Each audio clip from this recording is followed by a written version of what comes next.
हुजूर हजरत फातिमा को लेने गए। शादी के तीसरे दिन हुजूर लेने गए। मेरे महबूब ने आजमाने के लिए कहा, फातिमा चले, फातिमा चले। यूं हाथ बांध दिए।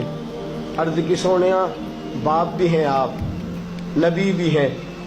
मेरी जुर्रत ने इनकार की, लेकिन अब्बा जी आपकी जुबान से सुना है शौहर की बगैर इजाजत निकलना नहीं।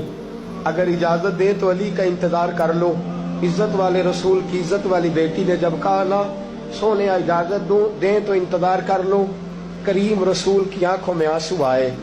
फातिमा कहती है, मेरा कच्चा घर और मेरे रसूल पाक ने अपनी तामत को समेटा और समेट कर नबी करीम अलैहिस्सलाम कच्ची जमीन पर दीवार से तेग लगा के बैठे। आज अजीब है, जनाब अली भी देर से आए, पहुंचे, हुजूर को बैठे देखा, यूं नजर उठी। हजरत अली से मेरे मुस्तफा ने पूछा, हजरत अली से मदीने के महबूब ने पूछा कि अली कर तू इजाजत दे तो बेटी को ले जाऊं। हजरत अली फूट फूट के रोए, मेरा रूप भी नहीं ते मेरा रंग भी नहीं ते मैनू यार मनान दा ढंग भी नहीं। तू अमीरे हरम, मैं गरीब बेनवा, तू कुजा मन कुजा। सोने अली जितनी भी इज्जत है तेरे कदमों की बरकत से है। हुजूर मैं इजाजत दूं? फरमाया, फातिमा को मैंने सिखाया है।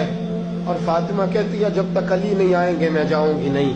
हजरत अली रजी अल्लाह ताला में बोले, कहने लगे, या रसूलल्लाह दुआ कीजिएगा, अल्लाह फातिमा के इन आमाल की बरकत से मुझे कयामत में भी बेहतर